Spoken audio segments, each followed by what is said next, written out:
Welcome into this Wednesday edition of the Oxford Exxon Podcast. Chase Parham and Neal McCready, Clark Ford Studio. We are, I don't know, I've got alliteration for the days of the week. I don't know what it is. We're taking your questions today on the podcast. We called it Throw It At Us Thursday, Fire Away Friday. I don't know. It's something on Wednesday. So we'll get to that. Also, another podcast up in the network this morning. Neal spoke with David Brandt, formerly of the Ole Miss beat, formerly of the Mississippi Associated Press, now Associated Press in Phoenix, as he's covering a lot of Diamondbacks right now. So some Major League Baseball, some Pac-12, good bit of stuff there up on the podcast network between Neal and David. We'll have a show tomorrow night. I don't know what we're doing beyond that, but that's the schedule for you that I have at the moment. We'll take questions today. I know there's a topic or two that you're kind of interested in us talking about. It was a wild 45 minutes on Twitter last night, so we'll get to that here in a little bit.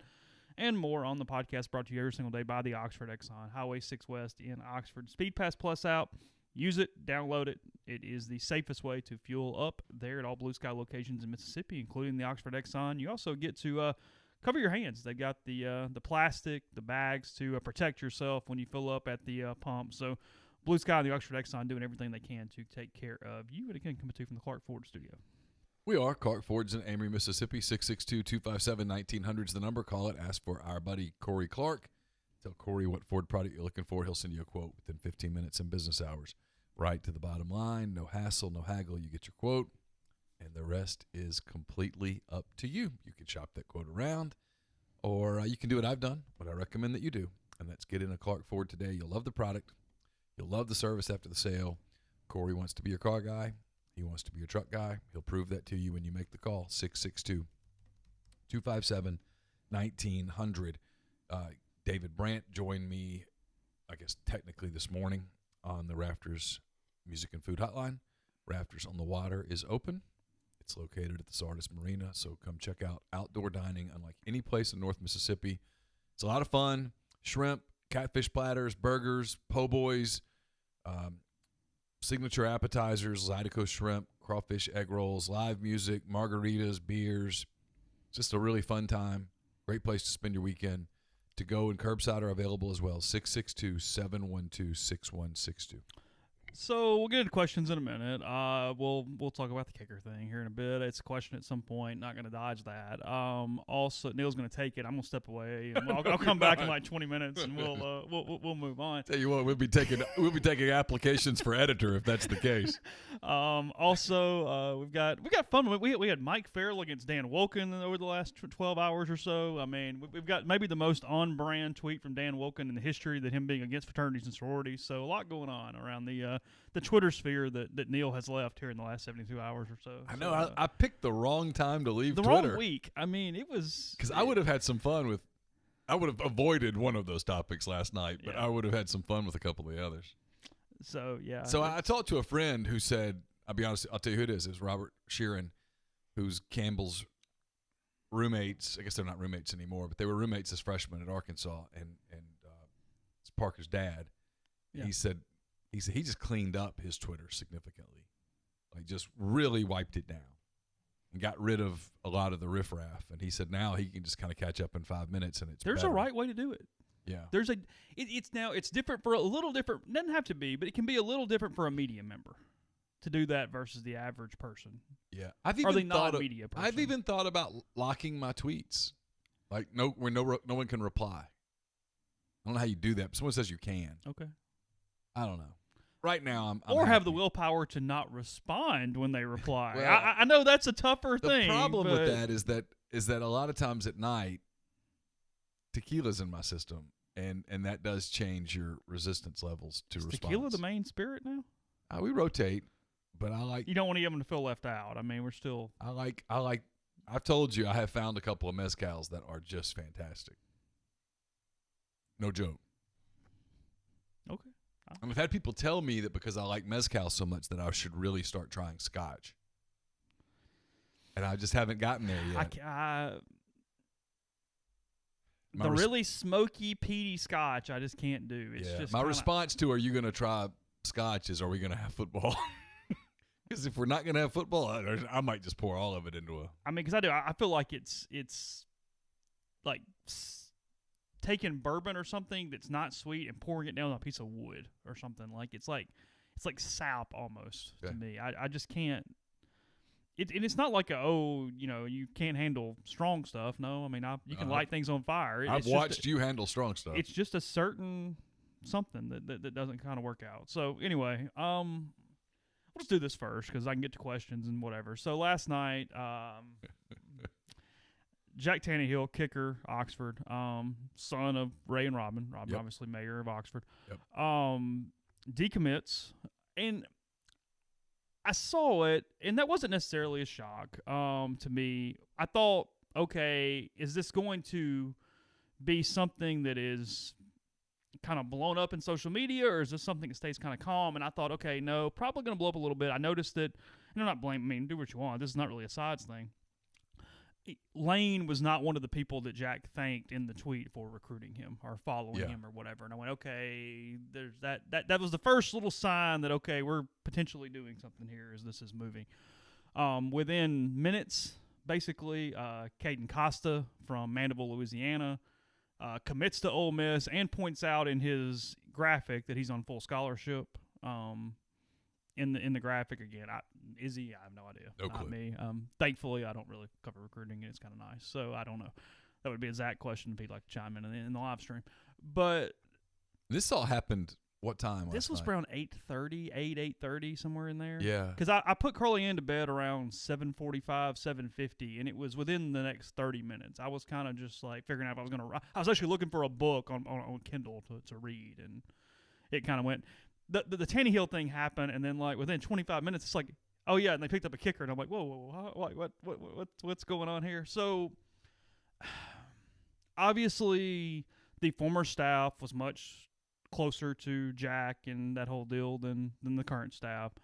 Lane follows the Saban model a lot. A lot of times, kickers are walk-ons until they're the starter, have been in the program or established when maybe a scholarship is available. I was always under the impression that the former staff was going to give Jack a scholarship. Yes. So that is. I think that's safe That's to a say. portion of this, and what I was left with last night was that Brad Logan had the tweet that said Ole Miss's 2021 class is a disaster. I don't know the exact verbatim phrase, but something along those lines. And Robin retweeted it and then unretweeted or took back the retweet. She retweeted Logan's tweet. Yes, correct.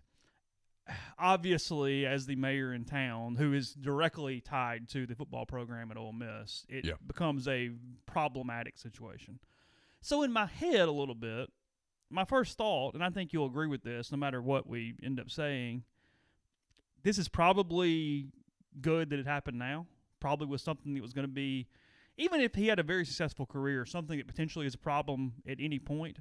Because we do have a situation, this is a small town, they are so tied together between the town and the university that from the same social media account that official business is used for, if there is a retweet or anything negative toward Ole Miss or the university or anything where, look, people are human, parents are parents, whatever, but when that becomes a personal into a business situation, if that was at all ever a possibility, let's move on right now and everybody take a different side and get away from this thing. That was kind of my main thought as I watched this whole thing develop. Yeah. I didn't see it happening live. In fact, Zach sent a text to us that I didn't understand the context of it at the time. I didn't realize what all had happened. I didn't know about the Costa kid till this morning, for example. Oh, John? No. Okay. But, I mean, this has been like a week where I'm like, okay, I need to withdraw from Twitter. You know, I don't need to be on it as much. And I was watching something. I don't know what it was. Probably something really enlightening. I read a Grisham book yesterday and finished the book. So Which one? I was locked into it. The Guardians. And, I'd never read it before. It's good. One of his. It was all right? Yeah, it was really solid. Good. And I typically think the Grisham stuff is kind of formulaic, and I disappear in it and don't really like it. But this was really good. Anyway. Also noteworthy, by the way, give 24/7 credit here, unless Zach's already had it, I don't know. But I saw it here for sure. Costa took the offer immediately. He was literally offered last night and took it on the spot. Okay. So his thing happened within an hour. Yeah, I don't think we've talked to him. We will. Okay. Yeah, but, just point it out. Said he and actually he hasn't even he went to a soccer camp or something. He hasn't even been a football recruit or anything at this point, which makes me wonder if there's a blue shirt situation here. Hey, we're never going to actually recruit you You're not going to take any visits, and we would allow him to kind of walk on and then get a scholarship without coming on that 25. There's some wiggle room there if he never actually became a recruit. And I don't know what all constitutes that. That might already be violated, but it's just something in my head I thought Well, about. unless he's taken an official visit, you haven't become a recruit. Yeah, right. That's what I'm saying. And he hasn't taken an official visit because the NCAA hasn't allowed anyone to take an official visit. So I'm wondering if there's even something to do with that. I have no clue, but just a thought there. I thought Jack Tannehill had already decommitted. That was the surprise to me last night. Oh, did you really? I did. Yeah, I didn't think that. See, I didn't think he was part of the signing class anymore after the coaching change, because he'd been a little bit more active on social media with, like, I know Eastern Kentucky had offered him Memphis. He had gotten some sort of a correspondence or maybe an offer, I don't know, from Arkansas. I'd seen that one day. So I just assumed that he had really reopened his recruiting and was kind of back out there. That was like, well, he's not committed anymore. My initial thought was I didn't think he was. And then I saw Brad Logan's tweet, which, look, there's a lot to that. Taking let's take the fact that Jack is from Oxford and that he's the mayor's son out of this for a minute. He's a kicker. It's not changing the signing class ranking either way. The decommitment of a kicker does not make the recruiting class a disaster. Now, you can argue, and we've done podcasts about this, that the recruiting class as of this moment is not where it needs to be. I wouldn't use the word disaster in July about anybody's recruiting class. It's been a very difficult situation, and from a ranking standpoint, it's bad. Yeah, that's where it is. It's in the 80s, I think Zach said last week. I think we had 81 right now. Rivals has them at 81. I think 24/7 has them 83, 84. 7 commitments. Yeah. With an average ranking of 2.71. So it ain't great. I mean, there's no spinning that. But it's early and they have no visits. So what are you supposed to do? So the word disaster is hyperbolic. Big time in July. Now, if it were January, and today we're January the 22nd, and you were sitting with 82nd in the country, I'd say, okay, disaster's fair. Disaster's fair. Now, you'd have to put disaster in context. Put disaster in July is 7 kids. Let's see, 7. Yeah, 7 kids. The Costa kid's not ranked at all, and then all 3 stars except for 1 4-star, Braylon Brown from Miramar. Yeah, that's it. And the class isn't done, so you have to wait and see what the class looks like. And I want to see what happens with transfers and that kind of thing. Do we have a season, and what is that? All those things. There's still a lot of question marks that have to be answered before I can put a proper adjective on the signing class. But obviously, and look, I'm a dad. When something profoundly impacts your kid, you get emotional. You know my theory about school shootings. Yeah. When you find out that there's been a school shooting at your kid's school, you go running to the school with one thought on your mind. Your kid. If you're just being real. Your kid. And if you find out your kid's... You branch out from there. If you find out your kid's okay, then you start thinking about the other kids. But at that moment, you're thinking about your kid. And so when your kid feels a real disappointment, sure, you feel it too. That does not, just because you're the mayor of a town, doesn't make you immune from that feeling. Nothing along those lines is problematic whatsoever. Nothing. It's real. Should she have retweeted that? Of course not. That was my only, whoa. Yeah. And the fact that she unretweeted it shows you that she knew pretty quickly. She knew she didn't take that extra 5 seconds of a breath and go. The Tommy Tuberville post Ole Miss loss press conference. Just wait 5 more minutes to come in there, congratulate Ole Miss, and move on. And then a little more, just from a social media standpoint, the other local person that I did think was interesting, we'll call it that. Okay. John Currents at 8:07 this morning. He tweets at Jack. He replied to Jack's Twitter and said, "It's a total shame we will not see you in a UM jersey, especially considering the reason it isn't going to happen. Here's hoping the greater opportunity awaits Ooh. you. The short-sightedness of this coaching staff will bite it in the ass, I expect. Okay. There's a lot there. Okay. Number one, that's really cryptic. Number two, John Currents doesn't know shit about football or about coaching staffs. Let's get real. Okay? Yeah. I mean, you talk about somebody with a lot of irons and a lot of different fires right now, bud. Guess there wasn't any chance of him advertising with us. It's been 8-9 years. It's been a while, yeah. I'll be really glad when St. Leo opens up. I like going there. Kind of run out of restaurant opportunities in this town. This staff is going to do it differently. They're not going to do the Matt Luke model where you recruit inside out. They don't think it works. Lane Kiffin has not won a game at Ole Miss yet. Lane Kiffin has not lost a game at Ole Miss yet. To say the jury's out on Lane Kiffin at Ole Miss is the most easily, I mean, it's a total understatement. Who knows? When you say this philosophy is going to bite them in the ass, how do you say that? Any more than you could say, man, they're going to win national championships at Ole Miss. Both statements are absolute silly. There's not enough evidence yet. If this were a trial, Chase, we're not even past jury selection.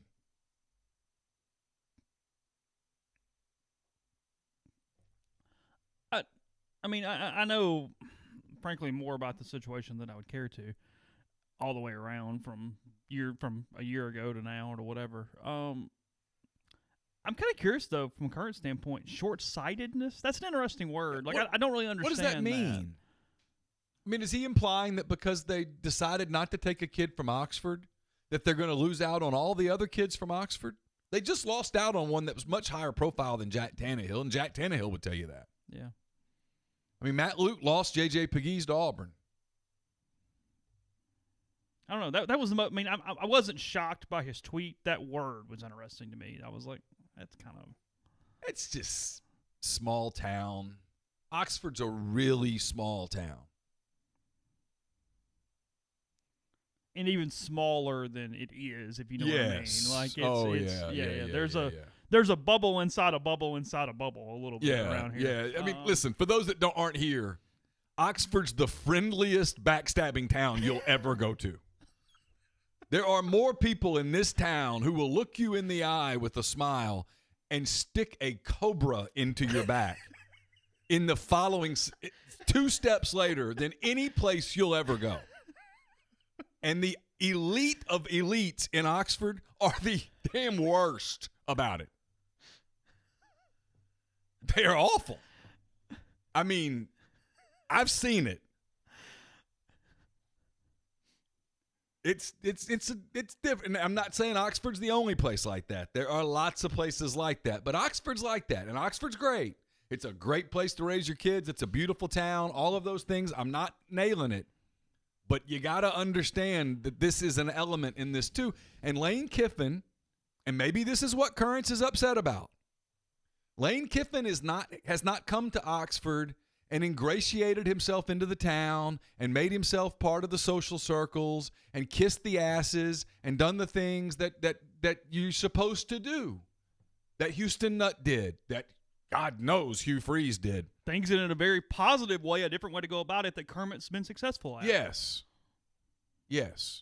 Kermit's found. It doesn't always have to be a negative, Yeah. but yeah, it's a different way to do it. Kermit's found a way to do it without just diving in. Yeah, sure.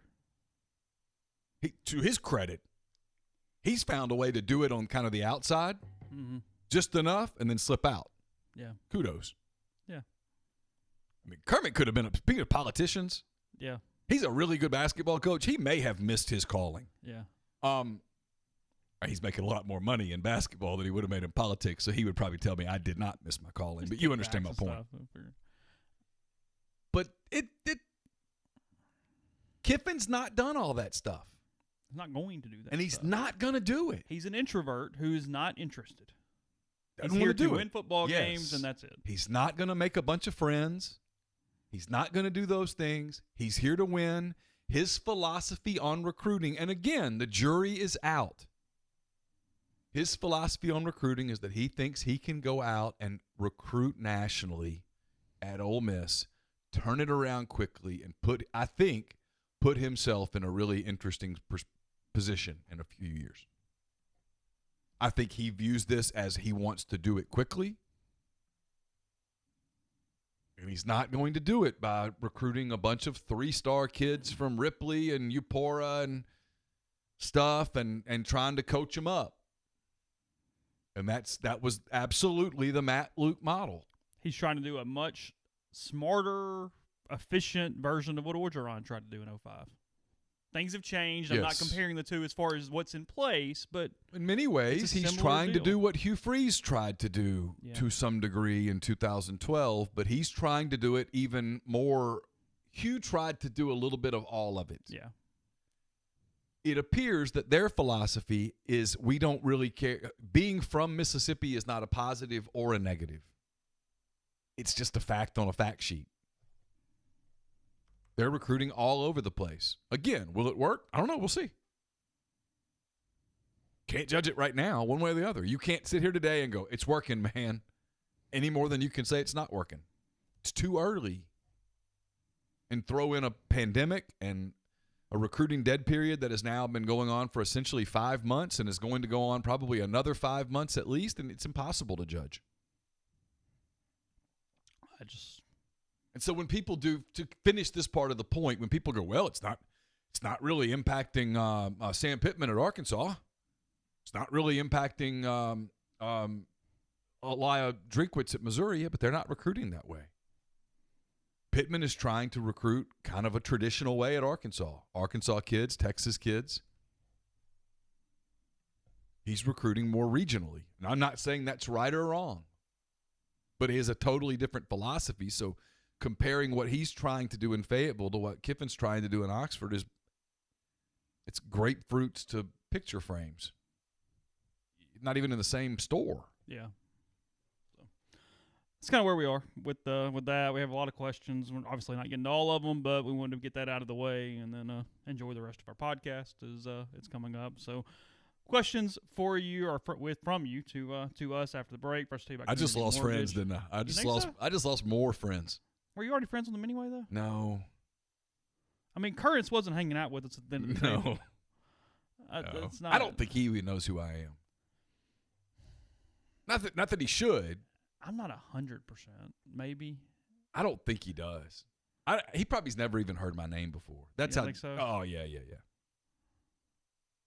But I don't run in any form, shape, or circle with the circles that they run with. Yeah. I mean, you're much closer to like being the mayor of Oxford than I am, and you don't run in those circles. No, I've never. I don't know that John Currents and I have ever been at the same social gathering that I'm aware of. I know I haven't. We've never been in the same place. Yeah. Although Robin and John really don't. Anyway, nothing. I'm stopping now before I say something I don't need to say.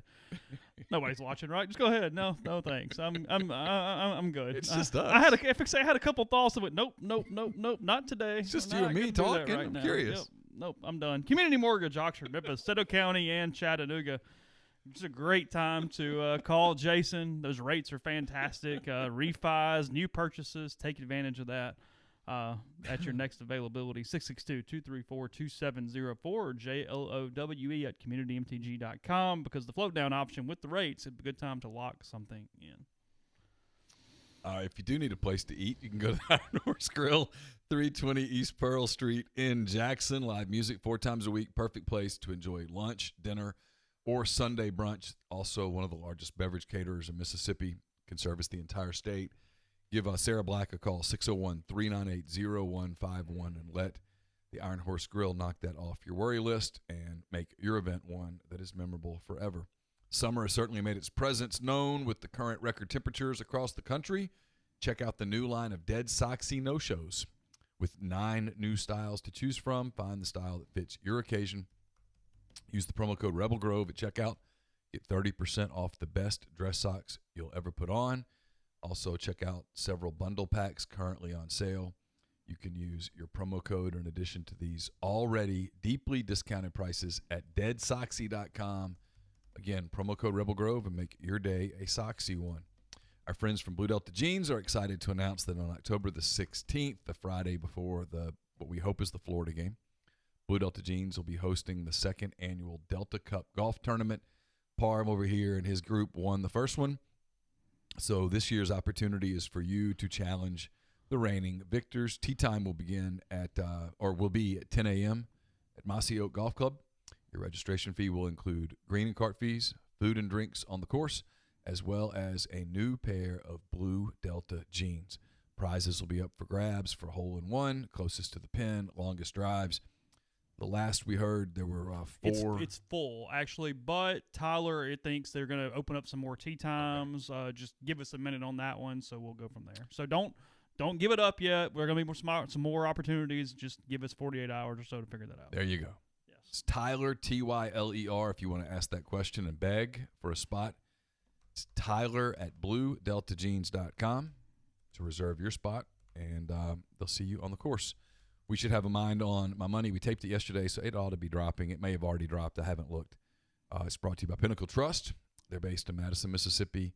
They have clients in multiple states, advisors in multiple states as well. They also have the Pinnacle Trust 401k Advisory Services team. They can conduct a complimentary, no-obligation benchmarking and analysis of your current 401k plan. Mention that you heard about Pinnacle Trust on the Oxford Exxon Podcast. You get 10% off your first year's fees. All right, let's see. Getting into questions a little bit here. Again, you guys had a lot of them. I was pick and choose, and we'll kind of go through it a little bit.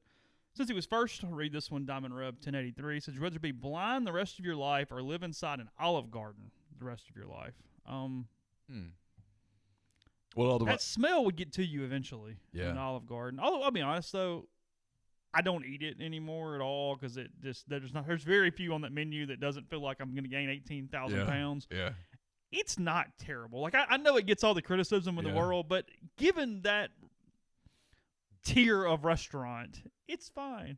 I always think about, what was it, South Dakota or Montana, the food critic old lady? Have you seen this? It's years ago. No, you should read this. It's fantastic. Anybody's out there. So she was like the food critic in this small town, and they had an Olive Garden. So she writes a real restaurant review for Olive Garden, not realizing it's like a chain or a joke. So she's complimenting all this and really going into huge detail about it. It is fantastic. The breadsticks just kept coming. Yeah, she was like a 90-year-old woman and just running through this thing. Bless her. It was great. I mean, she got on talk shows and stuff. Like it went viral. It kind of blew up. I'd like to see that. Yeah, Olive Garden's fine. I'm not an Olive Garden hater in that tier. No. I mean, the tour of Italy probably has 8,000 calories, but otherwise. My only time that Olive Garden sort of bailed us out, we'd gone to Orlando. I was in Orlando. I was covering Auburn and somebody towards the end of my stay there. And we took the girls to Orlando. And we went to SeaWorld. And Laura rode this. Laura does not like roller coasters. Mm-hmm. And we talked her into a roller coaster. Okay. And she got sick. And, I mean, like, had to lay down in a dark place. Really? And so I walked the girls from the hotel. There was an Olive Garden that we could go to, and thank goodness. Save the day. When your girls are like 3 and 15 months or whatever, Olive Garden's just fine. Yeah, the Daily News wrote about it in 2012. 85-year-old's earnest review of Olive Garden becomes internet sensation. That's great. She was from Fargo, North Dakota, Grand Forks, North Dakota, something like that. She didn't know it was a chain. No, not a little bit. Bless her. Or at least whatever. She had previously reviewed Pizza Ranch, Applebee's, Country Kitchen, Ruby Tuesdays. Bless her heart. But it was her quote from the Daily News. It says, "But her unfailingly polite prose about the Olive Garden, complete with detailed description of the bustling waiters, that catapulted her to online stardom, at least briefly. Yeah. She says, the largest and most beautiful restaurant now operating in Grand Forks. It attracts visitors from out of town as well as people who live here." That's great.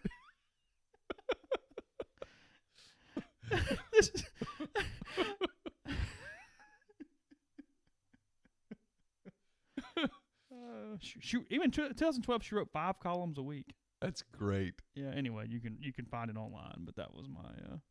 Up next, Outback Steakhouse. Oh yeah, it's fine. If you want Italian quickly, you'll get some spaghetti and it'll be all right. Yeah, unlimited breadsticks, salad. Salad's fine. I mean, I'm not gonna pick it out of. If I give What's me 5, your guilty pleasure of that kind of restaurant? Yeah, I know mine right away. I legitimately like some things at Outback. I'm pretty good with Texas Roadhouse. Yeah, it's okay. Am I forgetting something very obvious? For me, it's P.F. Chang's. Oh, really? So, yeah, I'm kind of whatever. Yeah, I can do P.F. Really? Chang's. Oh, yeah, I'm good. I mean, I'm not going to go pick it if I have like a ton of choices. What's the one you avoid? For me, it's Cheesecake Factory. I know it's 25 pages, but I hate it. It's horrible. I can't do Cheesecake Factory. I think Cheesecake Factory is essentially Chili's. With probably 1.5 time price. At least. Yeah.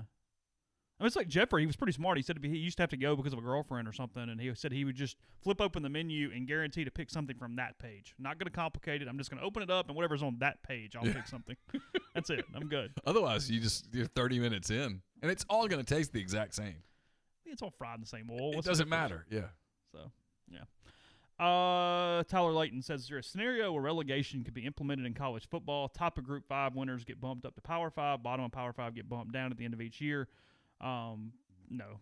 TV contracts, universities, no Power 5 teams. No. Yeah, absolutely. Relegate us. No. Sounds great. No, yeah, Vanderbilt's like, oh, hell no. Yeah, look, Iowa State's going, look, we can suck again. No, it's not really a thing. There'd be a lot of middle fingers on that one. Yeah. Doug Hall says, best way to get to 38, through the tunnel in Mobile or through Birmingham and Montgomery? Mobile.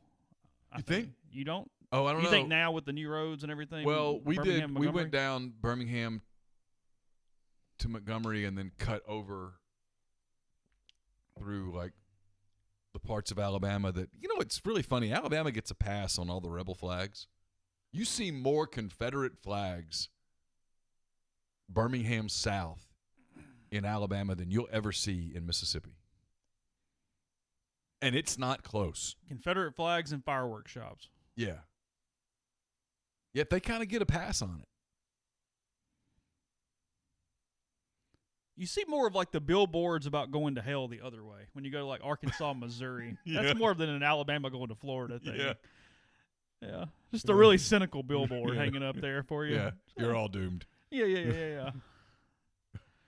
Yeah. I don't. You remember that time you had an improper thought? Yeah, God does too. You're done. Yeah. Like who pays for these things? Like what does that?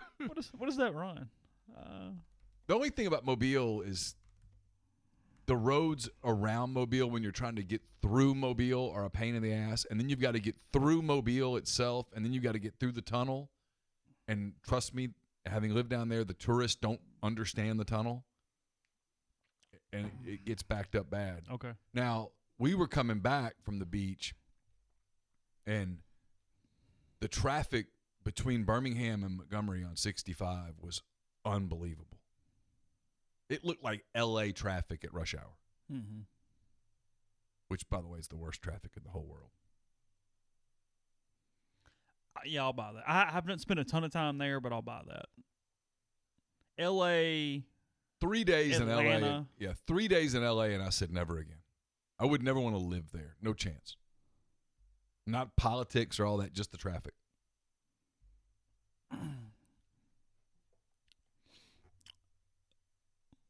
Have a kicker story here for you soon. RebelGrove.com. Levi275, good point here. Says, is Cliff Kingsbury the most overrated coach in all of football? He was co-OC at Houston for 1 year, OC at Texas A&M for 1 year. Manziel wins the Heisman. Gets the Texas Tech job, and despite finding Baker Mayfield and Patrick Mahomes, he goes 35-40 overall, 19-35 in the Big 12. Then gets fired and takes the Southern Cal OC job where he never coaches a game and parlays that into a better job with the Cardinals, where he goes 5-10-1 in his first year. He's only had a winning record twice as a head coach and never won more than 8 games. Would he be the coach of the Arizona Cardinals if he looked like one of us? Whoa, that hurts. Fair question. No. If he was an average-looking dude, he would not be the coach of the Arizona Cardinals. If Cliff Kingsbury looked like me, he would not be the head coach of the Arizona Cardinals. Yeah, I don't mean like hair everywhere, ugly, just average dude. Yeah. Yeah, if he looked like me. He's the coach of the Cardinals because he looks kind of like Ryan Gosling. Yeah, no doubt. No doubt that has elevated him. No question. Okay. You watched him play. We watched that game in Houston. I didn't watch Texas Tech's offense and go, oh, wow, that's really innovative. It was fine. Ole Miss handled that game. Yeah. I mean, I didn't watch just their offense. Now, that's a tough job. It's a tough job, and they had a quarterback thing, but I didn't watch them and go, wow, it's really innovative. No. It's fine. It's good. Whatever. So you don't think that would? It wasn't like watching a Sean You Payton. wouldn't buy into the Arizona Cardinals, especially in that division. Not really. Rams, 49ers, No, Seahawks. not really. I mean, Ooh. I like Murray fine, but no, I don't think so. Yeah. Ale Reb says, will you follow the NHL playoffs at all? Yeah, a little bit. I'm a weird sort of closet Blackhawks fan, sidewalk fan. Yeah. I'm in enough. I'm curious enough. I watch just enough to be dangerously knowledgeable. I'm not a fan, don't whatever. But I'm in a weird spot with this in my house. My son, who's 13, misses the NBA. Mm-hmm. He's essentially counting down the days. Okay. He misses it so much that he can overlook the rest of it. Like he's 13. Yeah, he's not old enough for that even to be a. I'm having a hard time completely getting involved with the NBA because of their total hypocrisy from a political standpoint. It's very difficult for me to say, yes, kneel for the anthem and Black Lives Matter and all of that, but you can't address the situation in China. That feels disingenuous. Dan was defending that one, too, in the last 12 hours or so. Dan Woken? Yeah. What did he say? Oh, that if you're calling out companies, the NBA wouldn't be anywhere close to. They're not high profile enough to single them out as worried about China. What? Yeah. You hadn't seen this? I'll pull it up during the break. Wow. Question live stream: how is Kingsbury overrated outside the owner of the Cardinals, who's actually saying he's a good coach? Well, if you're an NFL head coach, it means you're in theory one of the top 30 coaches in the world. I mean, he's taking an opportunity that probably other people deserve. Yeah. But hey, look, he didn't do anything. All he's done is take a job. We're aware of that sentiment covering Ole Miss over the years. Yeah. Coaches just taking jobs because people hire them. Look, I mean, I'm not. This is not a criticism of Cliff Kingsbury. Someone offered him the NFL head coaching job, and he took it. Yeah. And it's not his fault that he's good looking. Yeah. If you had to answer today, how do you think Ole Miss handles premium seating in Vaught-Hemingway, assuming there is a season? We don't know yet. Keith wants to meet with Tate Reeves. He wants to meet with Thomas Dobbs. He wants to try to present a plan that he believes would be safe and would maximize revenue to the best of everyone's ability. I think there's a chance that the suites can mostly be full. Mostly. As of right now, if you went off the executive orders, they would have restaurant-type capacity, 50%-ish. It would be the only way to interpret those. I get it's not apples to apples. And who's enforcing that? It's kind of an umbrella thing. Well, that is part of it because they're not necessarily – there are tickets, but it's not necessarily tickets. It's a weird deal. But, I mean, you can move around from one suite to another, right? Well, in theory. I mean, there's a hallway with doors. That's what I'm saying. I mean, so you can move. Yeah. So if 10 people leave suite number 2 and go to suite number 4, and suddenly it went from 40. As long as suite 4 is okay with their entry, in theory, yes, you can do that. So suddenly it's 65% capacity. Is someone coming in and counting heads? Now, I do think club levels could be a little more difficult, where it's just open and it's people congregating in those areas. Yeah. I think suites and clubs don't necessarily have the same rules here. I'm of the opinion, and I've heard other people say this, that once you can control ingress and regress, I guess is the technical terms, but once they're in, you can't control what they do. Right. I know. Let's see. Rebs Rockham says, personal kryptonite. What is it? How did it become your weakness? How long has it been in play, and how do you deal with it? I've actually thought about this question for like a day. And I'm having a hard time coming up with something because, some people's first thought is, hey, there's a food or there's something or whatever. Mm-hmm. Frankly, depending on my mental state, it's motivation or procrastination. And the way to do it is to be fairly mentally healthy. I'll be honest. I mean, it's a deal where it'll come and go a little bit.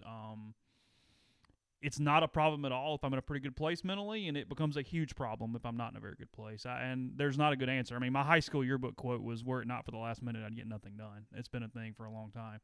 But that's all I could really come up with, because I mean, everybody has a vice to some extent, but I don't have any, like, I don't gamble. I don't necessarily drink much. I mean, I really don't have that obvious vice. So it would be something along those lines that would be a mental thing, depending on how I'm dealing. Yeah, my answer is easy. It's depression. Yeah. Very simple. I have to. It's kind of the same thing. There's safeguards. I've got to feel it coming and break out the troops, if you will. I mean, I have that theory that you never completely get rid of it. Yeah, sure. It always resides in you, and so you have to combat it. It can get me. I can go down a 3 or 4 day bad bender. I don't know if he's joking or not. Josh Harbert says in the live stream, we need the rich boys and girls in those suites. Look, the suites need to be full. That's as big of a money maker as anything else on that budget. Of course. That is. We talk about a capacity. Yeah, selling tickets is important. Tell me what the suites can do. Of course. Tell me if those are 100% or not. Can you get parking money? Yeah, all that. All that stuff. Those are revenue streams that if you have no attendance, you lose all of those. Yeah. 901 Rep says, why does everybody talk about the terrible 2s when 3 is absolutely the more difficult age? It's just a big joke to play on new parents that that all the other experienced parents are in on. Reasons, it's worse. Attitude's bigger, vocabulary is bigger. They start learning to call mom and dad on their BS. Yeah, because they're actual humans. They have their own personal opinions. They have their own ticks, if you will. There's a lot going on at 3 that, especially if you have a little more of an energetic child like I do, there's no doubt 3 is worse than 2s. I mean, suddenly you're getting pushback on things. At 2, you can just, hey, yeah, sure, whatever. I know they're mobile for the first time, so maybe that's new. But no, 3 is the hardest one, and at least with Carly Ann, 4 is, okay, there's some childhood maturity going on where now we can actually have conversations, and I can make you do something because it's just maybe the right thing. I mean, at 4, there is a certain sigh you take a little bit where you're dealing with a human that can interpret and actually make some correct decisions. 3, you don't have that. I don't really remember these ages. Like, they all sort of morph together at this point. 3 is where you have all the bad of that without the good. There's no cognitive ability, really, so there's no talking you into something. But you can run around and yell and scream and throw whatever. And 4 is better than 3. And I think 3 is worse than 2. We just never dealt with any of that kind of stuff that I recall. I don't remember our house ever being wild. Like, even when the girls were little and they were basically the same age and they were, playmates, I just don't remember it ever really getting crazy. But I don't know. It's been a while. It's been a few years. It's a lot different parenting teenagers than it is little kids. Totally different deal. Obviously. Different concerns. Yeah. Different concerns and I'll say this. Someone will write a book about parenting in a pandemic and do it right and make $1 gazillion. I'm not that person. But there is a person. Yeah, it's been a different deal.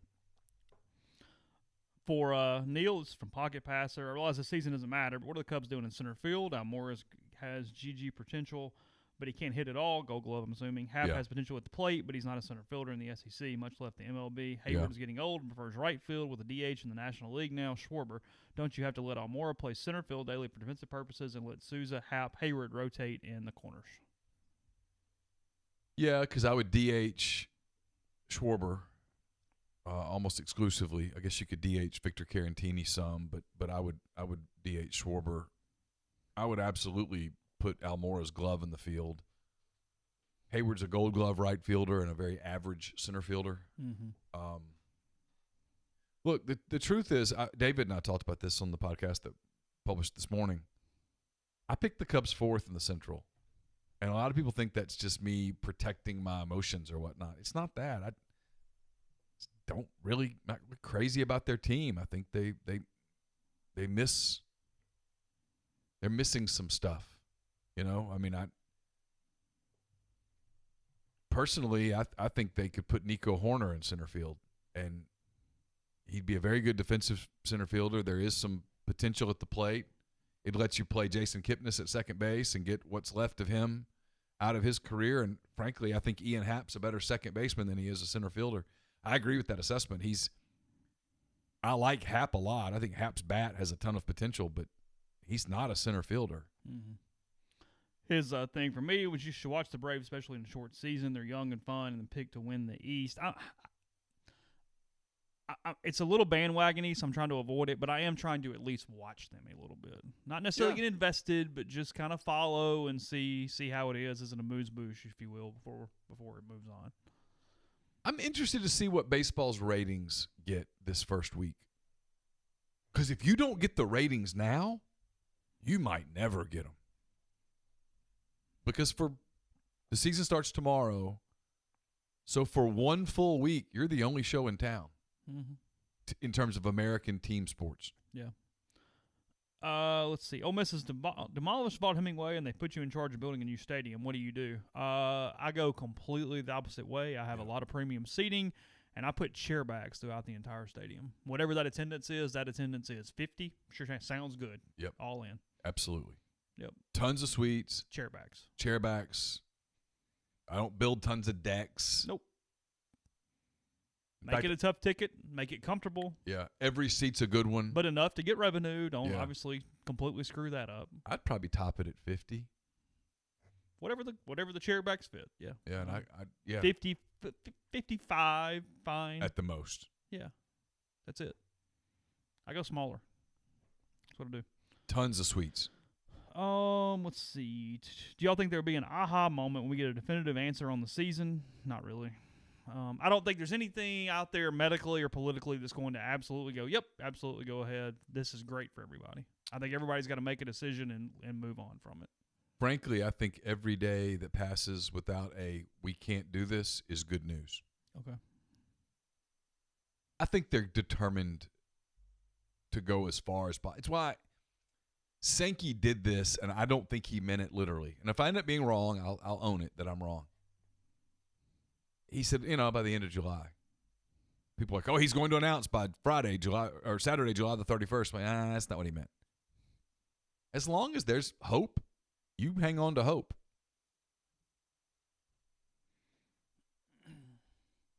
I mean, like the West Virginia AD made that quote about we're down 3 touchdowns starting the fourth quarter. Okay, well, I mean, I've seen teams come back from that. You don't quit if you're down 21 going into the fourth quarter. Because you cut it to 14 with 12 minutes to go, you're kind of back in it. Mm-hmm. Cut it to 7 with 7 minutes to go, and you're definitely back in it. So you don't. I mean, I don't think they're down 21 in the fourth quarter. I think they're down 10 to 14 going into the fourth quarter.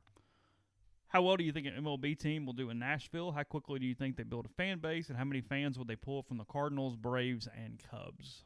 And the Reds. Oh, yeah, definitely the Reds. I think it would do really well in Nashville. You do? I do.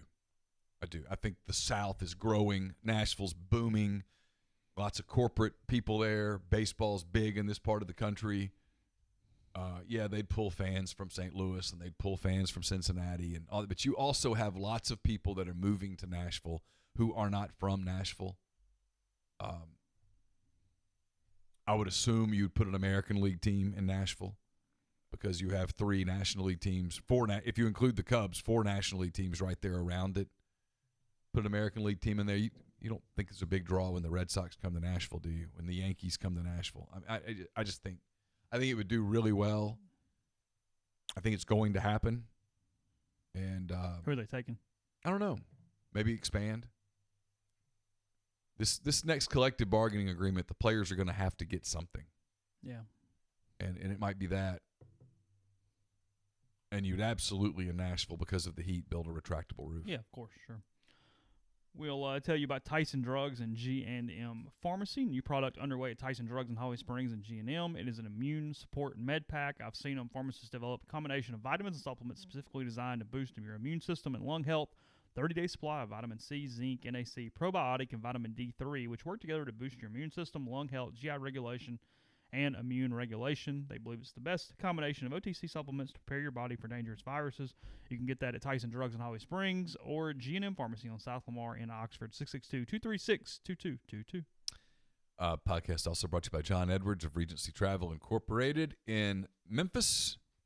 If you're thinking about a trip, want to get away, I want to know what's open, where the deals are. John knows all of that. He's part of Virtuoso. It's a worldwide network of travel partners that allows John to supply his clients with added values, unique benefits simply not available to other travelers. What you do is you give him a call, you give him some parameters, you give him a budget. He will give you options. 901-494-3387. J. Edwards at regencytravel.net. First-time clients can save $50 off their first booked trip just by telling John you heard about Regency Travel on the podcast. We're also brought to you by Grenada Nissan. If you're in the market for a Nissan vehicle, Grenada Nissan is absolutely the place to go. They've been with us for a long time. Great people there, Gene and Sandy, all the people at Grenada Nissan. They'll take great care of you. It's just off Interstate 55 in Grenada. Go in, test drive one today. Tell them that you heard about Grenada Nissan on the podcast or at rebelgrove.com. You'll get Rebel savings on top of the already great deals at Grenada Nissan. It's GrenadaNissanUSA.com. We're also brought to you by Oxford University Bank. OUB, locally owned and operated right here in Oxford. When you deposit money at OUB, that money and the vast majority of the bank's profits go right back into the Oxford community. OUB gives you the comfort of home, all the benefits the big mega banks provide, all the technology and products you can want, all with the personal touch. When you call OUB, you get a live person, no 10 buttons to push, no 5 minutes to wait. You also get Kasasa. It's the absolute best cash checking account. And with Kasasa, OUB will pay customers 2.5% interest on their balances up to $50,000 and refund ATM fees nationwide. All you got to do is go to Live Oxford, bankoxford.com, or call 662-234-6668. OUB is FDIC insured. What was the conversation y'all had with Bjork the day after the World Series in 2016? It was a lot. It was we knew what was coming. Yeah. We had some sources telling us as early as that January, I think. Was it January? I'm trying to remember, Chase. I thought it was right before that previous signing day. But maybe I'm wrong. I don't know. Which year was it that I was... No. It was before that. Our sourcing that you guys are going to get absolutely bombed. With some specifics from a source that we went, was in December of 16. So it was right after that. It was right after that because I remember I was in Chicago at the end of the year, and I can remember having a conversation with you where I said, 17 is going to be an absolute bitch. You better get some sleep. Yeah. And it was. There was, frankly, I'll answer it now. There were a lot of rumors about Hugh Freeze's personal life that at that point we thought, and I think if we're honest, they thought we're going to take him down. Yeah, there was. And that's the truth.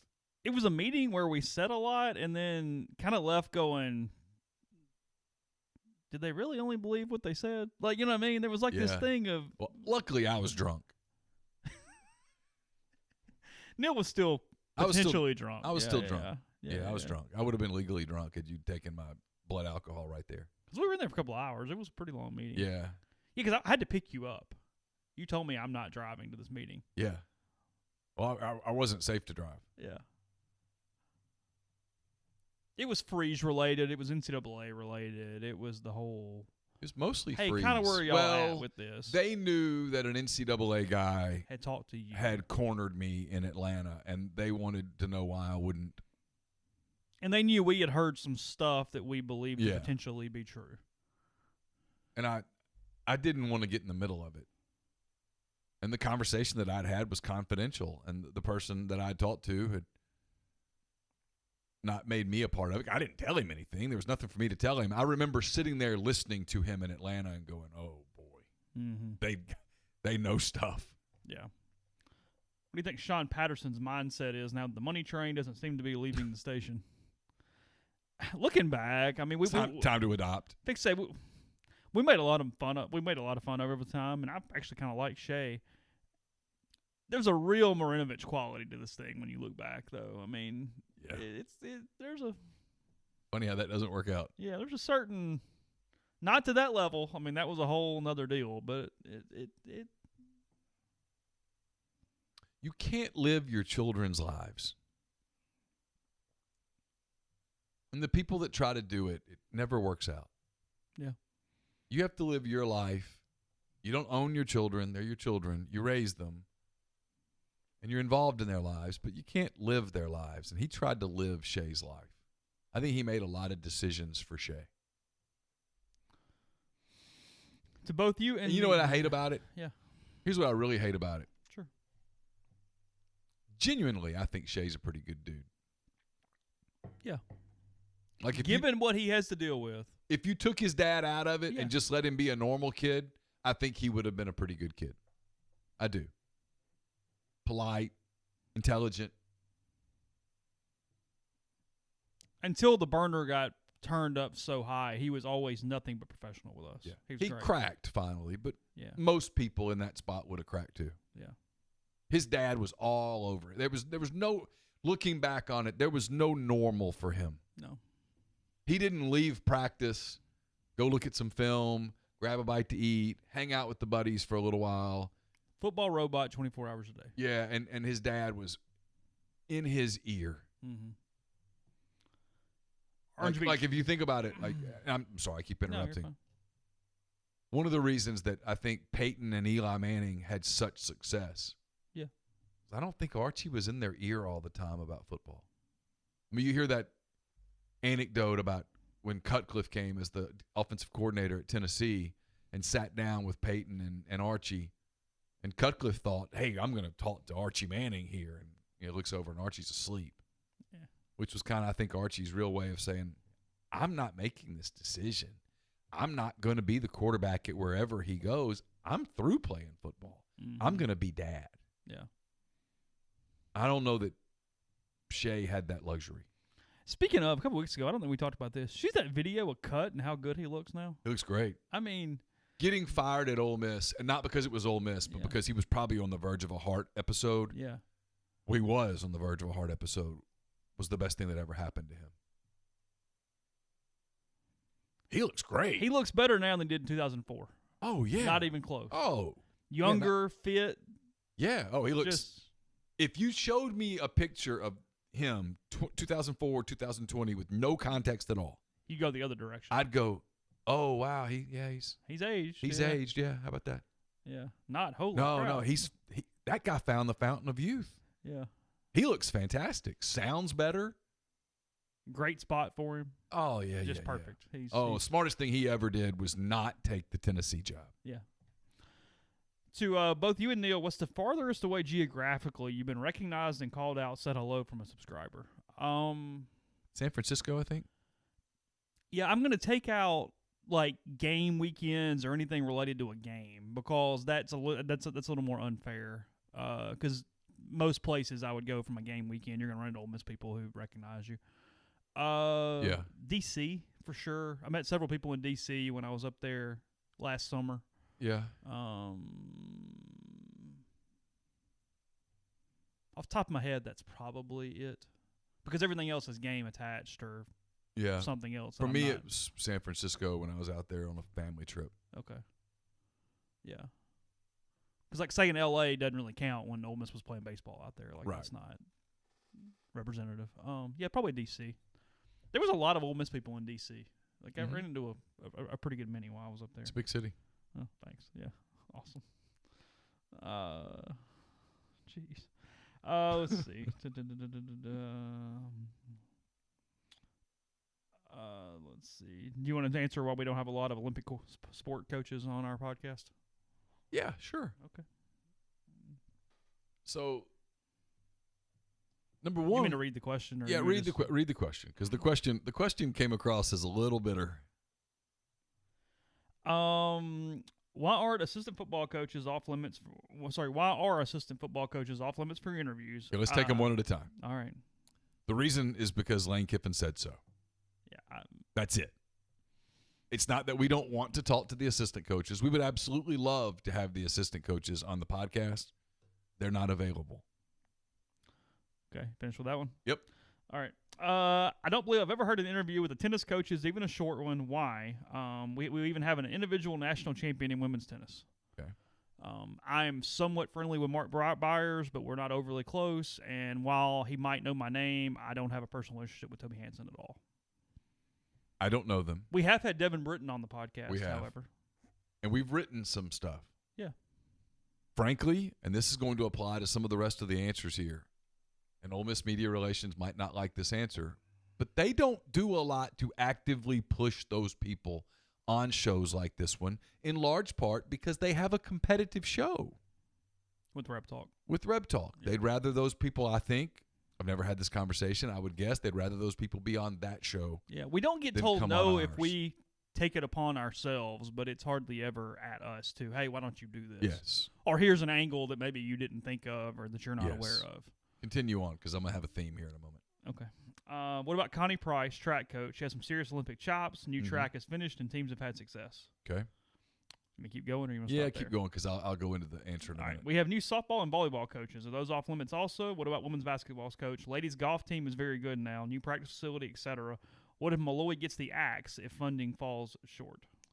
All right, the end of that is Malloy's going to be fine for at least a year. If there's no college football after a year, Malloy won't be fine, and he will have a ton of company with him in the chopping block area. Yeah. They'll all get, and that show that I like, Chopped, Yeah. it'll be They're all getting chopped. you're all chopped. Yeah. The rest of it is, frankly, we've covered women's basketball a lot. We covered women's basketball this past year more than any other time we've ever. that we've and more been than aside. anybody else did. We've covered softball, not as much as anybody else, but we've covered softball. We've covered volleyball. I was friends with Stephen McRoberts. We had him on the show some. Had Matt Mott on the show some. Matt's a friend. Matt's funny. We can talk with Matt about things beyond soccer. He's a pretty well-rounded dude. Likes to cook. Very good cook. He's a funny guy. He's fun to talk to. I don't know the other people. We've had Corey on the podcast. Yeah. Lucas, women's golf coach. But the true answer. Had Macy Samoski on the on the podcast, the freshman that made the putt to win the SEC tournament last year.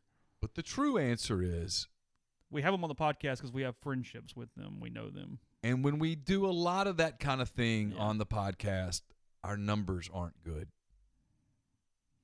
There's not mass interest in those sports, as evidenced by the lack of attendance. Yeah. That's reality. We're much better. For sheer numbers, if we're just whatever, I'm much better off putting a headline up and going, hey, we debated a football season today. Yes. And now we have a really good, thank God to you, we love you, Mm-hmm. routine, everyday listenership that if we talk about the freaking weather, you're going to listen for an hour and a half. Yeah. There's thousands of you, and thank God. But we know when we put up articles about women's basketball, what happens. yeah, they don't get read. We have analytics on that. Yeah, and so in this business, if you don't let analytics drive you a little bit, you're probably not going to finish very high. If you could be a professional athlete, what sport would you pick? Money, chance of injury, fame is all the same. Okay. Well, if I'm actually having to factor in those things, I'm playing baseball all day of the period. Yeah. Money and whatever. If I don't have to worry about it, if I didn't have to worry about injuries or whatever, I'd play with the NFL a little while and then get out, maybe. But I still think it's baseball. I mean, I think that's the answer no matter what. Right? I guess. Does it have to be a team sport? Oh, I guess that's true. Because if you told me that I could be an elite golfer Well, that's a good point. or an elite men's tennis player, Yeah. in. That's a good point. You're making bank. You are. And you're a superstar. Yeah, that's a good point. I mean, who's more world known, Roger Federer or Mike Trout?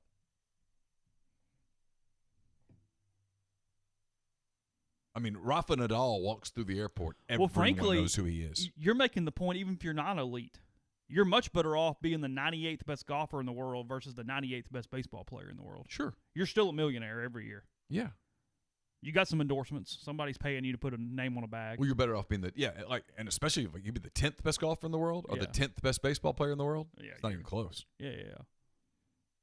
Take your pick on the 10th best baseball player, whomever you think that is right now, versus take your pick, Patrick Reed or somebody. I Sure. don't know. Yeah, it's not even close. Yeah.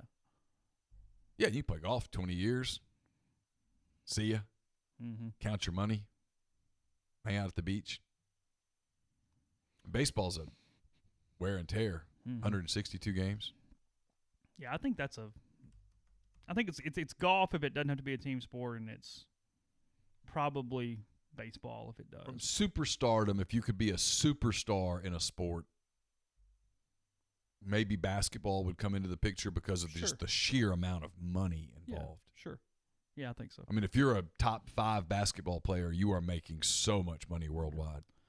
Injured but not sure where to go, no matter where you are, Special Orthopedic Group has you covered with 3 convenient locations in Tupelo, Oxford, and New Albany. No referral is needed to schedule an appointment with one of SOG's fellowship-trained, subspecialized surgeons at any one of the 3 locations. 24-hour scheduling. SOG makes it easy to accommodate you. Call 767-4200. Request an appointment on their website, www.sogms.com. Special Orthopedic Group. Choose a specialist. Choose SOG. I need to go see them. Something's wrong with my left knee, man. Like I'm having like flex every. Really? Yeah, it's this tightness all through the front of it.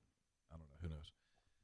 Also brought to you by Bluff City Advisory Group, dedicated to building the future you desire. Founded in Memphis in 2019, their team is comprised of established and seasoned financial experts who came together to serve individuals and families of their beloved hometown. The firm is built on decades of wealth management experience, and they've seen it all. Their financial advisors have a reputation for professional excellence, and their clients rely on their high level of confidence and integrity. So whether you need guidance on developing a financial plan, creating a customized executive benefits program for your business, or preparing a detailed asset allocation analysis, Bluff City Advisory will provide forward-thinking, cost-effective investment strategies customized to uniquely fit each client. 901-365-3447 or email Ben, that's Ben, at bluffcityadvisory.com. My mailbag is up at rebelgrove.com. It's brought to you by Whitney McNutt of Tommy Morgan Incorporated Realtors, serving you for all your real estate needs in Oxford and Tupelo. She sells condos, land, commercial, and residential family homes. 662-567-2573 or 662-842-3844. And we're brought to you by the law firm of Bain, Moss, and Bowen, PLLC, located in historic downtown Corinth, Mississippi. Their firm practices a wide range of law, from DUI defense to car wrecks to representing government entities.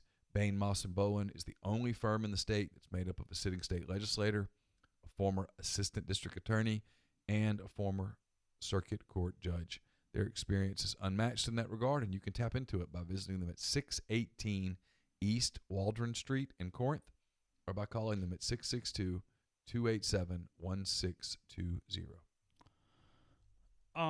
So somebody asked, I told you I'd look this up during the break.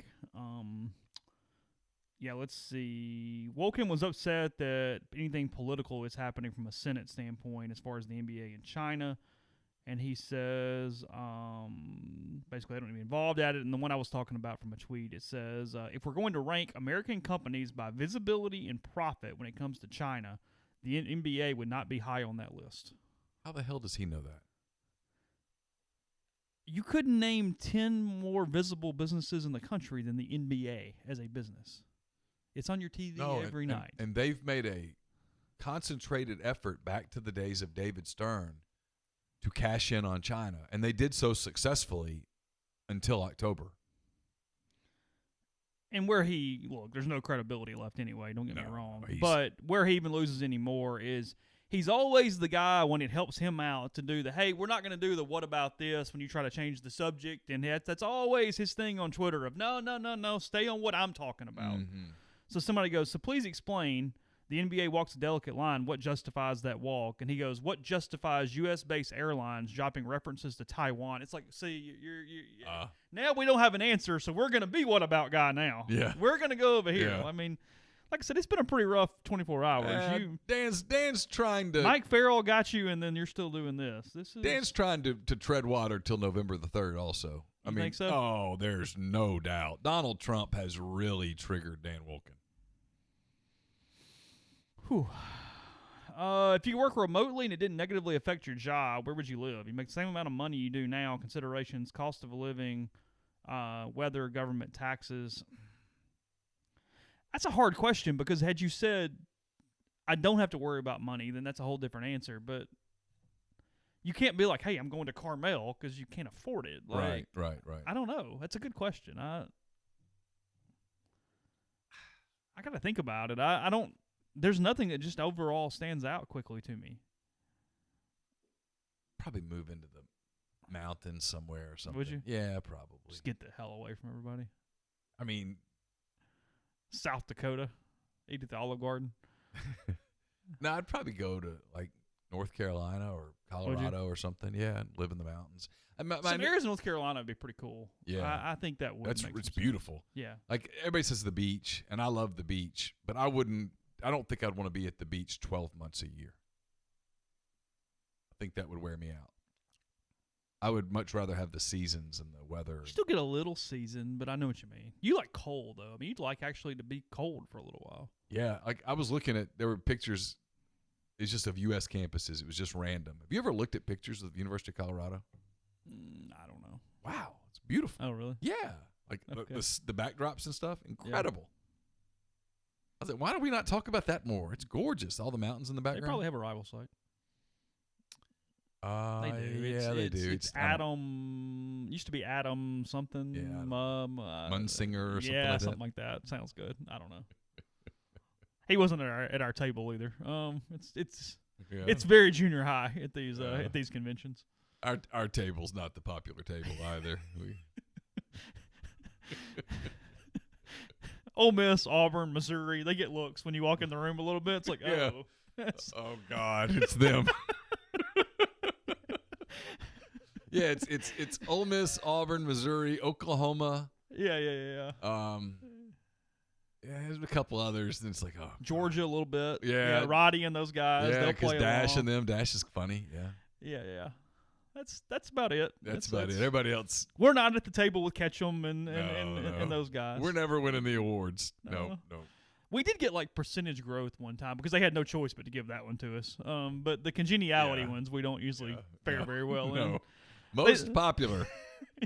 That's when I could take a break now. I'm not winning. Yeah. You're asked for your top 3 bourbons in a question. I'm asked for the bourbon I would drive 200 miles each way just to get. It's a pretty high standard. I mean, obviously William LaRue Weller's my favorite bourbon. I mean, if you actually put your hands on it, it's worth the craze that's around too many bourbons. Let's put it that way. Mm-hmm. It's the best bourbon. Year in and year out. But no, it would be. I mean, I've talked about this bourbon on Bourbon South and a lot of different places. It would be if I could really get a stack and a stash of the early Pinhook bottles, just because of what it kind of means more to me from a sentimental value. Sure. Weekend, friends, when you discover it, kind of some of that stuff around bourbon would be the reason I do it. Otherwise, look, you can get a lot of the stuff without having to do a lot of the stuff. I mean, the hunt's fun, but it's a hobby. It's not, oh my God, because that bourbon is better than anything I could ever find in my life. Yeah. And there's a few of those, but they're few and far between. I'm still a relative rookie compared to you as it pertains to bourbon. I don't know that I'm far enough along to do that. I want to note Chuck from Vancouver sent us a super chat. First of all, thank you very much for that. He said, wife and I appreciate you for publicly discussing dealing with depression, even if it's just briefly. A lot of men feel shame and struggle in silence. Thanks. You and Chase have fans in the Pacific Northwest as well. Thanks a lot, first of all, for the words and the gift. And look, I think I make some people uncomfortable when I talk about it. Probably. I look back on my life, and I've been dealing with it for a long time. I when I stop thinking about stuff, I'm like, wow, that was weird to be that way. And so I've been super aware of it over the last few months. Not really for me, but just kind of watching kids and stuff. And I don't know. I'm not going to get on like some soapbox about it, but I can't recommend therapy to people enough. It's game changing, especially if you go into it with an open mind and you open up and you talk about what's going on in your life and your thoughts. And for whatever reason, you're right, Chuck. For whatever reason, men are told, hey, you don't have feelings, and you can't express feelings, and you've got to be. We're all, if you're male, you're all been subject to that to some degree. And that stuff is just, it eats you up inside, and it's where women have it right. No joke. like you look at like what happens when a relationship breaks up. A man internalizes it, and it eats him up forever. Mm-hmm. Initially, it doesn't seem to bother him as much as it bothers the woman, because she goes and finds her friends, and they talk about it, and they cry it out, and oh boy, and all that stuff, and they move on. Yeah, finally there's a yeah, and men end up blowing their brains out. And well, it's the deal with it from a men's standpoint. Even if you don't realize you've got some crazy thing that you're trying to fix from a therapy standpoint, just understanding where your mind is, letting somebody kind of get to you a little bit, talk through things. I mean, obviously it was a traumatic experience in a lot of ways, but I mean, I've talked about it on this, on Eddie Rester's show, and a lot of different places. What happened to me in 15, I blocked it out for years and didn't even realize it. I thought I was fine, and then all of a sudden you get in therapy and it's like, whoa, all that bubbled that stuff happened like on a Friday or Saturday, and you're like wanting to do the podcast on Monday, and Jeffrey and I are like, no. Yeah. I covered a baseball game like 10 days later just because I was on fire just to get out. Like we were like, no, dude, you need to deal with some stuff. Yeah. So, no, I don't know. If me talking about it helps one person, then it's worth it, even if it alienates a bunch of other people who are like, shut up. And I get the shut up. I do. But there's a certain we're always going to talk about it, and there's a balance that you don't want us to talk about it for an hour and 10 minutes. I completely get that at the same time. Somebody recommends Thomas Dobbs as a guest. Love to have Thomas Dobbs. I did not expect him to do our podcast, but yeah, sure. We did have Alan Jones from UMMC. We've had him on Mind on My Money 3 times, and he works essentially for Dobbs and has very similar views of COVID. So if that's what you're looking for, it is there. Blake Robinson in the thread, Chase, says Governor of New Mexico has asked their state college not to play football this year. That is correct, yes. New Mexico is in the WAC. Is the WAC still at the Mountain West? One of them's an independent, maybe. New Mexico State's an independent. Because one of them plays Liberty twice or something. Last year. I don't know. New Mexico is in a league. Is it Mountain West? That sounds right. Okay, but I've never been. Yeah, I did see I'm sorry. I saw the Albuquerque Journal publish the letter, but it was It was behind a paywall, and I was not paying for the Albuquerque Journal this morning to read the letter. I just took the word for it, but. Some other sites have gotten me. That one wasn't going to get me. Albuquerque News. No, we're not paying. Walter's no longer there. He's dead. I have no interest in the whole situation. Biggest celebrity crush as a kid. What do you got? Ooh. I'm completely boring. I'm a child of my generation. I assume it's Tiffany Amber Thiessen from Saved by the Bell. That is the first thing that came into my mind as we're having this discussion. This pre-Sports Illustrated swimsuit issue. You can pick one if you'd like. Valerie Bertinelli. Okay. For a little while. Okay. Farrah Fawcett. And then we got into my relationship phase with Kathy Ireland. She and I dated for a while. Cindy Crawford. Yeah. Have you seen her still? Because she's like 60. You never know. Okay. Incredible. Christy Brinkley. Yeah. Christy Brinkley's probably. That might be the answer. That might be the answer. Okay. We had a torrid relationship for a while. Very not 3-dimensional, but no, it was 1-dimensional and one-sided, but it was torrid. Okay, fair enough. JT Rebel says, how do you guys set up your podcast? What software do you use? What Gabriella mics do you Sabatini. use? Oh, yeah. Really? Oh, yeah. Okay. Yes, sir. Do you do anything to reduce the echo in the room or up sound quality? Do you edit before posting? Yeah, we do edit. Use Adobe Audition for that. The sound quality in the room's pretty good, though. We actually don't have an echo or anything in here. That's never been something we've had to deal with. The room's small enough for nothing to bounce. There's also carpet, which really helps. Hardwood is a disaster from a sound standpoint. From a YouTube standpoint, we use OBS as the way to talk to you guys in real time. You have to kind of build it. You can do whatever you want to with that. There's cameras that are just kind of small Logitech cameras. There's a Heil PR40 microphone, a Pro FX something 12-channel mixer over here. We have a compressor that may or may not work as it should. We're not 100% sure. And then we usually use Skype for most of our calls, not always, but that creates a studio line that's pretty seamless from my computer at least, because there's an incoming number for it. And sometimes if That's I'm typing bad. podcast, I use FaceTime audio. Anything that will come through your computer can be recorded. Yeah. We use a Tascam DR05 digital recorder that I'm staring at right now that thankfully is still on. So that's it. I don't know. Nothing overly complicated. More complicated than it was back in the day, I'll say that. But it's easy enough. And then I have a little Tascam mini studio that I use at my house for recording that works fine. If you only need 2 mics plugged in, the problem is it only has 2 channels, so you have some deal there. Let's see. Excluding social media, you can only have one source of news for the rest of your life. What source you got? Ooh. So I guess you got to pick one TV station or one newspaper, or because if it's just picking an overall medium, I'm still going with newspapers online. I mean, it's MSNBC, right? I mean, I'm kidding. One American News or whatever it's called. I mean, the one that kind of does come to mind because it would cover things worldwide as well, and I think you would get. I mean, it's a tabloid, but I think you'd know a lot. What are you going with? Is Daily Mail UK? Really? You'd get a lot. Is it factual? Well, you'd have to be smart enough to weed. Okay. It always felt a little. I mean, it's a little dramatic, but you get a lot. What American outlet would you pick? Oh. I would pick the Wall Street Journal, but I'm fine with 10 different answers. You could convince me. I was going to say Wall Street Journal or Washington Post. And with Washington Post, I would have to understand in my mind, hey, this is going to be leaning to the left.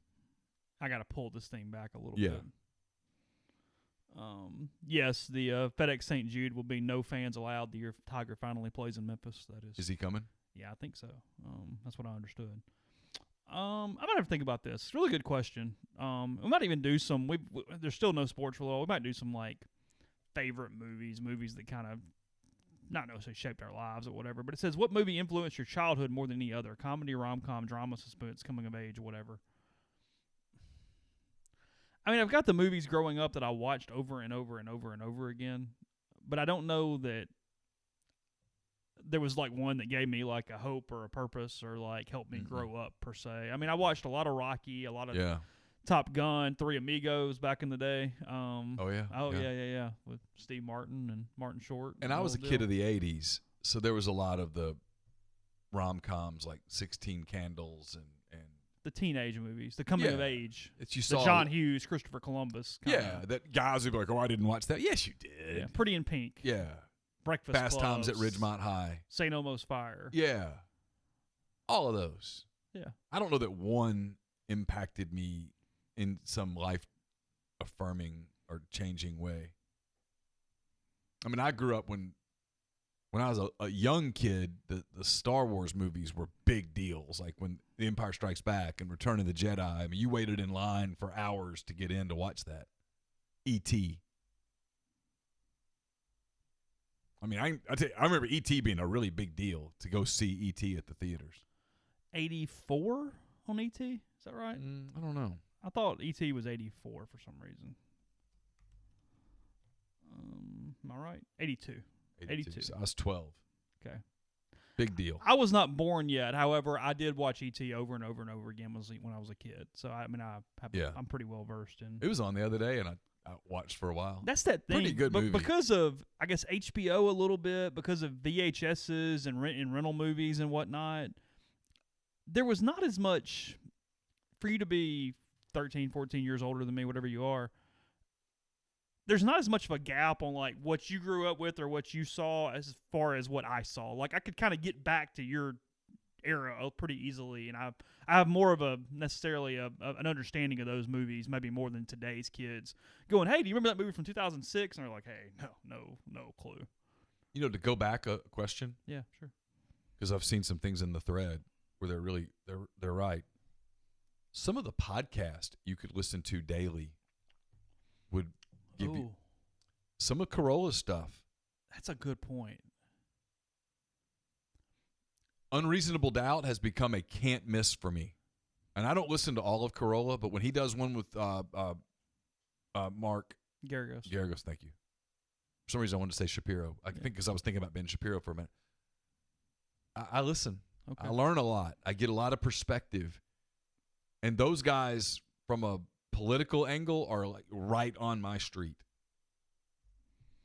Me and Adam Carolla have a lot in common outside of his making gazillions and me not. Our life views are so freaking similar that sometimes it's frightening. I mean, you've listened to him enough to know. I'm right there. Yeah. I ran to him today. I'm surprised there aren't more people who think like him. Who says they're not? They're just not on Twitter and they're not extremes that are doing whatever. Who says they're not? That's a good point. He has the most downloaded podcast in the history of podcasts. Who says he doesn't have people that agree with him? Okay. Can we go down this rabbit hole for just a minute? Mean, whatever. Sure. You're right. He has massive numbers. He literally is the most successful podcaster of all time. Yes. Literally. Yes. But where are all those people? They're just not on Twitter. But okay, that's fine. They're not on Twitter, but where are they? Are they just they're not on social media at all? Are they at the ballot box? Are they being polled? To some extent, they're just people that live and they pay their taxes and they live their life and maybe they're the meatloaf on Monday guys, maybe they're not, but whatever. Just kind of hanging out of their house. Yeah, I mean, they live their life. Yeah, I guess so. It just feels like it's this silent majority that has to be out there. I was having this conversation with my mom the other day. Just it feels like everybody is either on the right or on the left. No. And for people like me who I don't really think I'm on one side or the other. Sometimes I feel kind of lost. Does that make sense? I mean, I feel like I don't belong. Like, where are my people? And I listen to Carolla, and I'm like, those are my people. If you listen to Carolla daily, the only way to be able to do that is to kind of agree with him, because somebody who was completely anti-Carolla could not listen to him day after day after day. It would drive them insane. Yeah, but he also he does the whole smartest guy in the room thing too, and it's like and I would never do that. I kind of view myself as pretty pragmatic. Mm-hmm.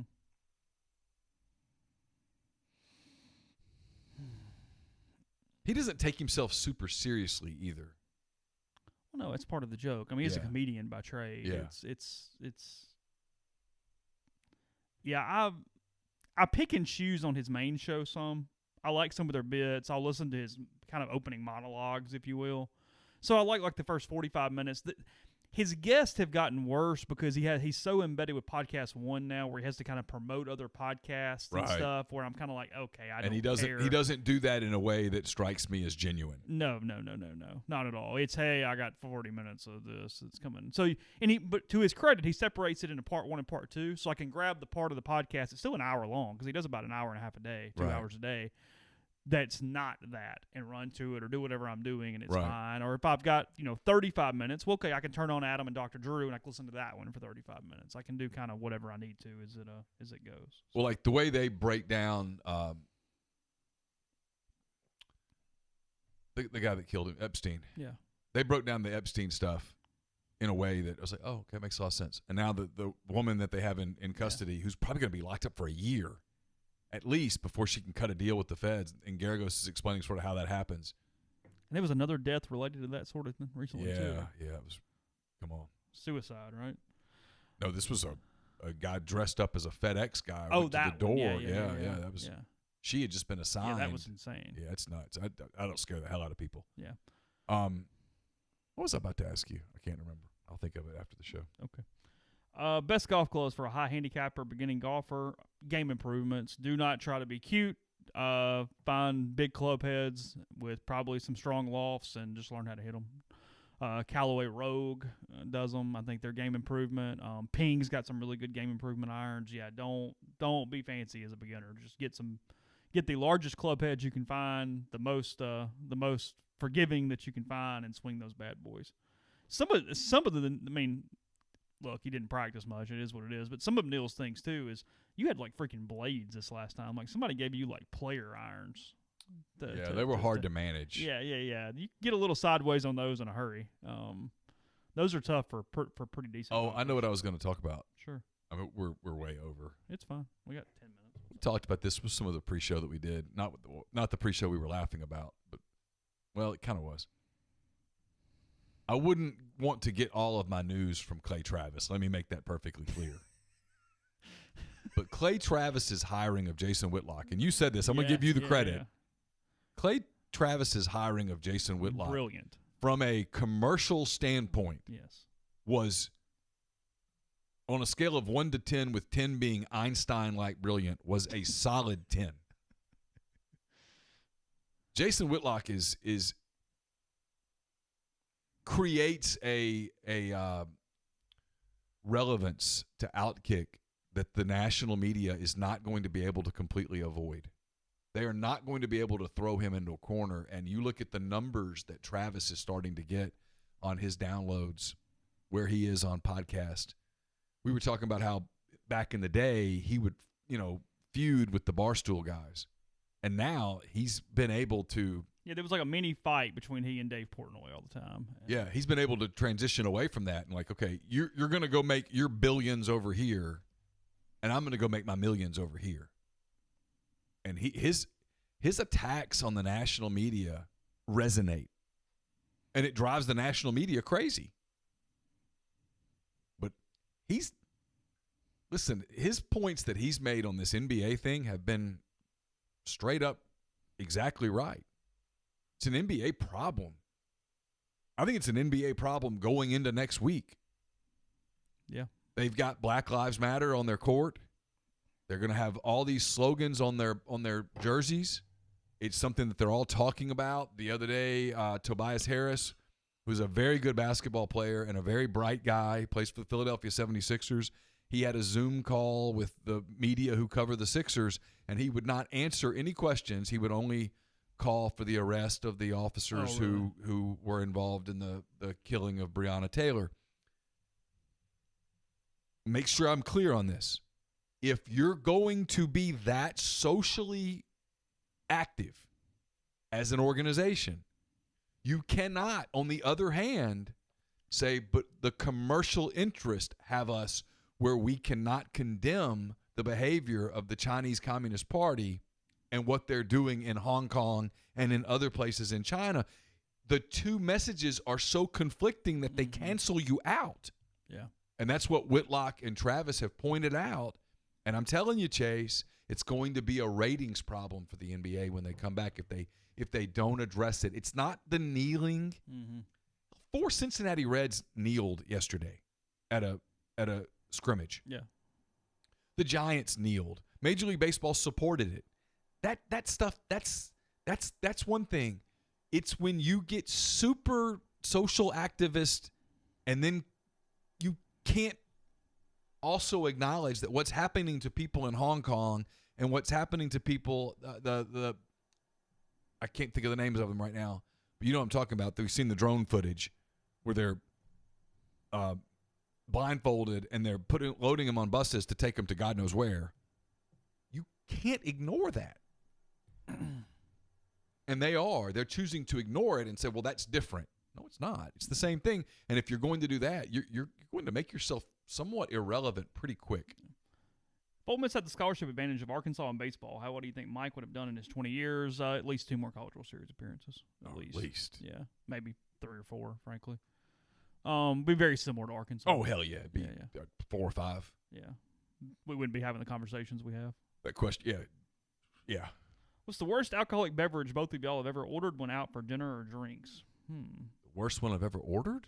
Yeah, like where it was either terrible or like you made a mistake. I mean, it's the recurring one until I got smarter was the bad old fashioned that has tons of orange and club soda in it over and over again, where you just can't even drink it. It's like alcoholic sun kissed or something. Yeah. I mean, it's terrible.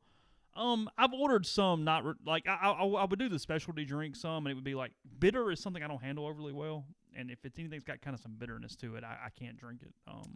I've ordered a really bad Manhattan once, came back and it was almost undrinkable. Oh really? Yeah. Okay, that's fair. Do you like Southern Comfort? Zach brings up Southern Comfort. I don't like it. It has this funny taste to me that I just don't. I would like. never go out of my way for it. I Yeah. mean, whatever, it's fine if it's the only thing there, and I'm really in a mood for something, sure. But Jaeger, I don't think I. Oof. Boy, is that a no? yeah, that's bad. Jaeger shots and things aren't necessarily your. Not my thing. When's the last time you had one? Grad school. Oh, you haven't. You haven't gotten sucked into some of the Jaeger shots when we've been out. No. Oh, really? No. Oh, Won't. okay. Kind of piggybacking on David's question for Chase, given the scholarship advantages, Vandy, Arkansas, et cetera, how has Mike managed to recruit the number 1 and number 3 class in the country in recent years? They're really, really good. Frankly, better than most of the fan base gives them credit for being. No, there's no doubt. That hopefully you all don't learn one day. And also, they can't do it year over year. There's a cycle here. There's a reason that 2016 was the number 1 class and 2019 was the number 3 class. They have to target a year. They don't have the money in the meantime because it's all caught up in those other classes. I mean, and that's where when people like me come off as defending them, I'm not defending. I'm pointing out that you mentioned Arkansas, for example. They don't have to do it that way. They don't have to pick a year.